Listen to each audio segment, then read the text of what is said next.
এই মুহূর্তে দাঁড়িয়ে আছি কোচপুকুর গ্রাম। আর জানেন রাত পার হলেই আব্বাস সিদ্দিকী সাহেব আসতে চলেছে এবং বুধবার ইংরাজির 10 তারিখে সেই ভাঙড় বিধানসভাতে দিনের পর দিন যেন একটা পরিবর্তনের ডাক উঠে আসছে। এই মুহূর্তে আমার স্টেজের উপরে দেখতে পাচ্ছেন একাধিক যুবক ছেলেরা, মুরব্বী মানুষের ভিড় কিন্তু কম। সেই ভাঙড় বিধানসভাতে আবারও নতুন করে একটা, জানেন ভাঙড় বিধানসভা মানে একাধিক এলাকাতে মেলা খেলায় যুক্ত। আর জানেন ভাঙড় বিধানসভাতে মানে পীরের ভাগটাও বেশি। সেই ভাঙড় বিধানসভাতে রাত পার হলে আব্বাস সিদ্দিকী সাহেব আসবেন এবং যুবক ছেলেরা মিলে সেই মিলিতভাবে গ্রামবাসী ও যুবক ছেলেরা মিলে সেই কোচপুকুর গ্রামে জলসা দেওয়ার আয়োজন। এবং যুবক ছেলেদের মুখে কি বার্তা পাওয়া যাচ্ছে আব্বাস সিদ্দিকী সাহেব আসার আগের দিনকে রাতে কি জানাচ্ছেন আমাদের ক্যামেরার মুখে মুখে দেখতে থাকুন বিস্তারিত খবর আইএসএফ বাংলার পর্দায়। হঠাৎ করে কোচপুকুর গ্রামে এই যে প্যান্ডেলের আয়োজন এবং মানুষের ব্যাপক ভিড় এত রাতে, বিষয়টা কি, কিসের জন্য এসব আয়োজন? যে আজকের মানে আমাদের আহলে সুন্নাতুল জামাত ফুরফুরা শরীফ পীরজাদা আব্বাস সিদ্দিকী ভাইজান প্রায় 10 বছর এখানে আসছে এবং আগামীকালও আসবে। আমরা বিরাট একটা জনসভা আয়োজন করেছি, যে আমরা আইএসএফের তরফ থেকেও নয়, আমরা বড় ভাইজানের নেতৃত্বে, আমরা বড় ভাইজানের ডাকে আমরা জলসা মাহফিল এটা দিয়েছি। আমরা এখানে নবী আনা জলসা, এখানে কোনো গণ্ডগোলও নয়, এখানে আমরা জলসা মাহফিল করতে এসেছি। কিন্তু আমরা বড় ভাইজানের ডাকে, বড় ভাইজানের নির্দেশে আমরা বড় ভাইজানের খুব মহব্বত করি, আমরা ভালোবাসি। তাই আমরা বড় ভাইজানকে মহব্বত করি আজকের আমরা এই সুন্দর কোচপুকুর মাঠপাড়ার এই জলসা, আমরা এত সুন্দর বড় মাহফিল আমাদের সব কমিটির ভাইরা আছে, তানারা আয়োজন করেছেন, তানারা স্টেজে আছে, তানারা ইয়ে করেছে। কালকে লক্ষ লক্ষ মানুষ আসবে, ভাইজান বক্তব্য দেবে, তানারা মানুষ আসবে, ভাইজানের কথাবার্তা শুনবে। এই যে ভাঙড়ে এক সময় দেখানো হতো যে মেলা খেলায় যুক্ত ইয়ং ছেলেরা, আর সেই ইয়ং ছেলেদের আজকে জলসা বা তারা নিজের ধর্মের উপরে বেশি আগ্রহ, কি বলবেন? এই যে এত পরিবর্তন কি কারণে? এত পরিবর্তন হলো যে আমরা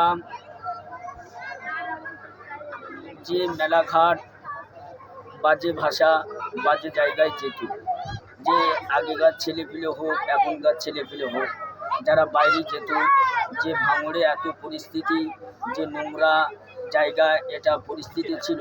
কিন্তু আল্লাহ পাকের রহমত, ফুরফুরা শরীফের আহলে সুন্নাতুল জামাত, দাদা পীরের দলিল, দাদা পীরের দোয়া, দাদা পীরের নেক দোয়া, হুজুরদের 5 দোয়া, ভাঙড়ের জমিনে আজকের এমন একটা কিছু লক্ষ লক্ষ যুবক, লক্ষ লক্ষ মানুষ আজকের 5 ওয়াক্ত নামাজ, যে রোজা সবই করছে, এরা আল্লাহর পথে, এরা জলসা মাহফিল দিচ্ছে। আজকের গান বাজনা ছেড়ে, এরা ড্যান্স হাঙ্গামা ছেড়ে আজকের এই জলসায় এরা নবীকে ভালোবেসে, আইলা মোহাম্মদকে ভালোবেসে আজকের তারা এই ইসলামে যোগ দিয়েছে। রাত পার হলে আব্বাস সিদ্দিকী সাহেব আসছেন কোচপুকুর গ্রামে এবং কটা থেকে উঠছে বা কোন দিনে আসছে এটা জানিয়ে দেন। আগামীকাল বুধবার, কালকে আসছে ঠিক 2:30টার সময় উঠবে। এই বক্তব্য রাখবেন 9 পর্যন্ত। ক তারিখ? 10 ডিসেম্বর, 23 অগ্রহায়ণ। কালকে উনি আসছেন, কাল সকাল হলেই আসবেন। কোন গ্রামে? কোচপুকুর মাঠপাড়া। কোচপুকুর মানেই ভাইজান, এখানে অন্য জায়গায় যদি জলসা হয় কোচপুকুরের পাশের গ্রামে, অন্য জায়গাতে যদি দেখা গেলো আপনার কোচুয়া হচ্ছে, যদি কৃষ্ণমার থেকে 10টা ছেলে যায়, কোচপুকুর থেকে 20টা ছেলে যায়। কোচপুর সবসময় ভাইজানের জন্য কোচপুরের ছেলেরা এক ধাপ আগিয়ে সর্ব জায়গা।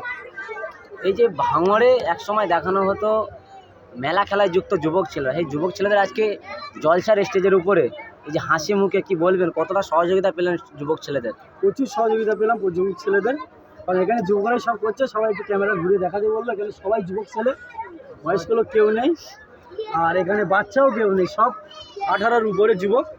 এখানে কোনো খামতি নেই আমাদের। ইনশাআল্লাহ আমরা এগিয়ে যাচ্ছি। আগামীকাল সকাল হলেই আমাদের জলসার কাজ আজ থেকে শুরু হয়ে গেছে, আর সকাল থেকে আমরা আরও প্রস্তুতি নিয়েও আগাবো। আর ভাইজানের নীতিনীতি আদর্শ মেনে আমরাই আগাচ্ছি। ইনশাআল্লাহ আমাদের কাজ সফল। এই যে পরিবর্তন, হঠাৎ করে এত পরিবর্তন ভাঙড়ের বুকে কি কারণে? যে আব্বাস সিদ্দিকী আসছেন এবং এত মানুষের পরিবর্তন, জলসা তো একাধিক এলাকাতে হচ্ছে, কিন্তু আব্বাস সিদ্দিকী সাহেব আসলে সেখানে যুবক ছেলের ভিড় বেশি, মুরব্বীর থেকে যুবকের। কি বলবেন এত পরিবর্তন? কারণ ভাইজান হকের পথে আছে, সত্য কথা বলে, কারণ অন্যায়কে প্রশ্রয় দেয় না, যার কারণে ভাইজানের কথা শুনে যুবকেরা এগিয়ে এসছে, ভাইজানের পিছনে পাশে আছে। অতএব কোনো মতে ভাইজানকে আমরা ছাড়ছি না, আমরা ভাইজানের সঙ্গেই আছি, এতে কোনো সন্দেহ নেই। আহলে সুন্নাতুল জামাতের সাথে সংগঠন না গ্রামবাসী এখানে সহযোগিতা করেছেন, কি বলবেন এই জলসা? পুরো পশ্চিমপুর গ্রামবাসী মিলিয়ে জলসাটা সহযোগিতা করে দেওয়া হচ্ছে। আমরা এখানে বাৎসরিক হিসাবে সব হতো, সেই হিসেবে দিচ্ছি। আমরা সংগঠনে ছিলাম আগে, এখনও আছি, খুব কম ছেলে আছে সংগঠনে, ভাইজানের পিছনে সবাই আছে, কিন্তু সংগঠনে কম আছে। এখন টোটাল আমাদের পশ্চিমপুর গ্রাম মিলিয়ে জলসাটা দেওয়া হচ্ছে। আমাদের মাঠপাড়ায় বেশি ছেলে আছে, সবাই গ্রামবাসী মিলিয়ে দেওয়া হচ্ছে। আব্বাস সিদ্দিকী তো আসলেই মানুষের যে একেবারে বিশাল হাসি খুশির বা বিশাল একটা আনন্দ, আপনাদের এলাকার মানুষের কি বার্তা পাওয়া যাচ্ছে? আমাদের এখানে যখন ভাইজান আসে মনে করো একটা ঈদ ফিরে এসছে, 1 মাস রোজার পরে যখন ঈদ আসে আমাদের এখানে ভাইজান আসে, সবাই মনে করে আজকে আমাদের ঈদ হচ্ছে এখানে, সেই রকম আমাদের এখানে পরিবেশটাই থাকে, ঈদের পরিবেশ থাকে।